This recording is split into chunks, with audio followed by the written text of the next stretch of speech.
Hello, everyone. How have you all been doing? How have your past few weeks been? Great. Good. Same here. Mine's been up and down. I've had some highs and some lows. I've had some celebratory moments. I've had birthdays to celebrate. I've taken a trip to the water park. I've also had some downs, some moments of self-doubt, some mourning. Have you ever doubted yourself? Have you ever doubted and questioned what your purpose was? Are you doing what you're supposed to be doing? Is this your will or is it God's will? Well, I had that self-doubt, and then I had to speak to myself. Sometimes you have to speak to yourself and administer self-correction. No, this is my path. Yes, this is my vision.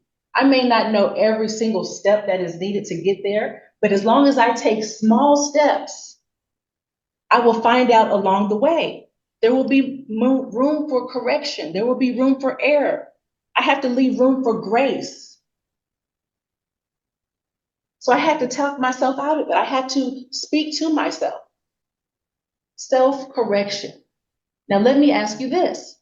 When was the last time you've allowed someone else to correct you? How did you take it? Did you get angry? Did you get upset? Did you get offended?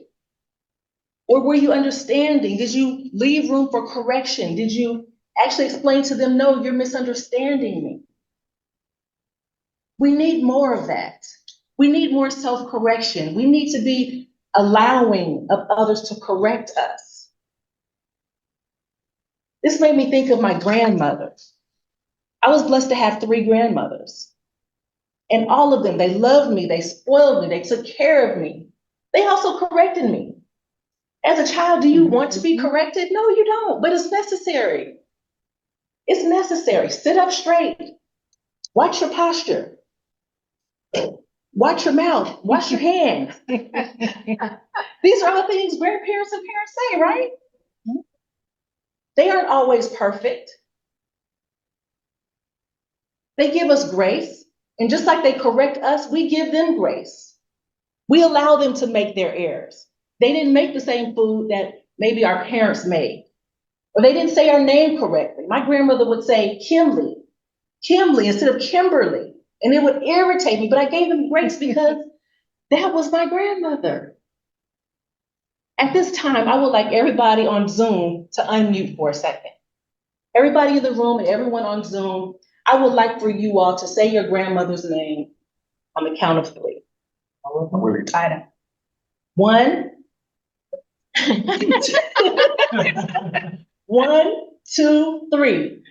Florida May Bears. Thank you. Thank you for your participation. What I have seen and what I would like to see is for us to treat each other like our own grandmothers. Give people that respect. Give people that empathy. Be open to correction. I don't mind being challenged. I don't mind being corrected.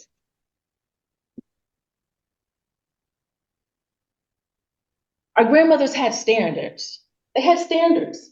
They didn't accept intolerable behavior. They would let you know, they would call you out, they would call you by your name. We need that. Now, you all have said your names, said your grandmother's names. I don't know your grandmother. I've never met your grandmother, but even still, I give your grandmother grace. I respect your grandmother.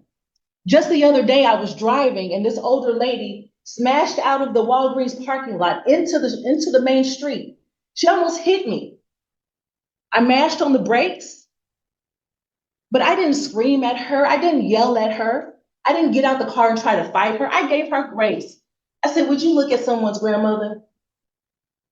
Look at her. She's got the blue blockers on. She has the decal. I gave her grace. When I'm in the grocery store, I see the grandmothers. I help the grandmothers. They can't always push the basket back into the aisle. They may need the door handed open. Treat everybody like you would treat or want your own grandmother to be treated. Your own grandmother. I chose this topic because I was watching TV the other day and I saw this video.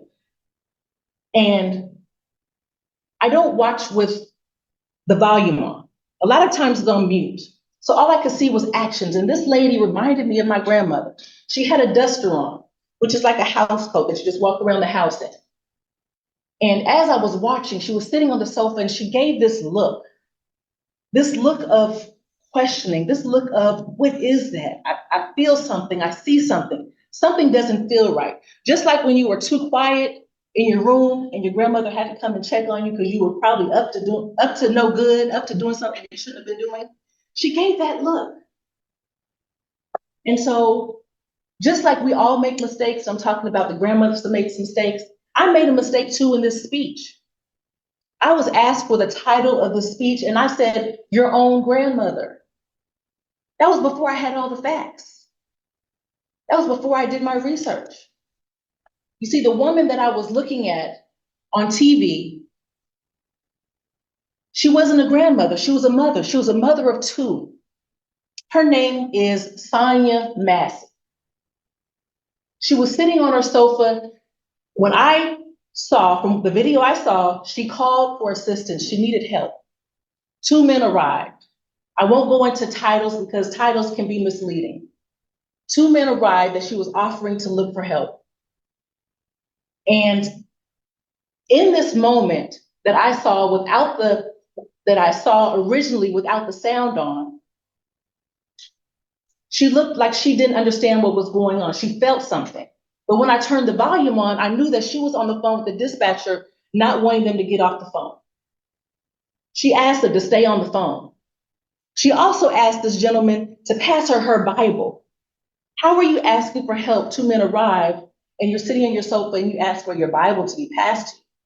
And it made me think, she felt something. What is it that she felt?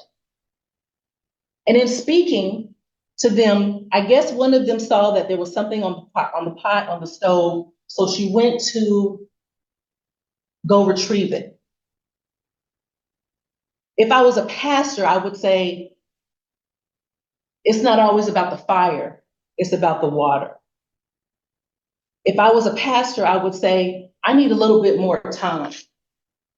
If I was a pastor, I would say, blood speaks. This woman called for help and she ended up losing her life. She was shot in the eye.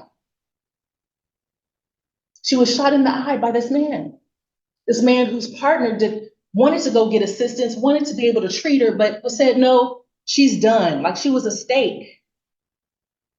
She's done. It wasn't until after this grandmother, your grandmother, my grandmother, was shot in the kitchen, did he go outside and get on the phone with the dispatcher and say, is she a 1083? I believe those are my notes. And when I researched that code, it means mentally challenged, basically. I don't know what the response was, but I watched this video for purposes for the speech so I could have a good understanding. He didn't administer help. He advised not to administer. He asked for details of this grandmother after the fact. And then he called her a B actor. We all know what the B stands for. Now,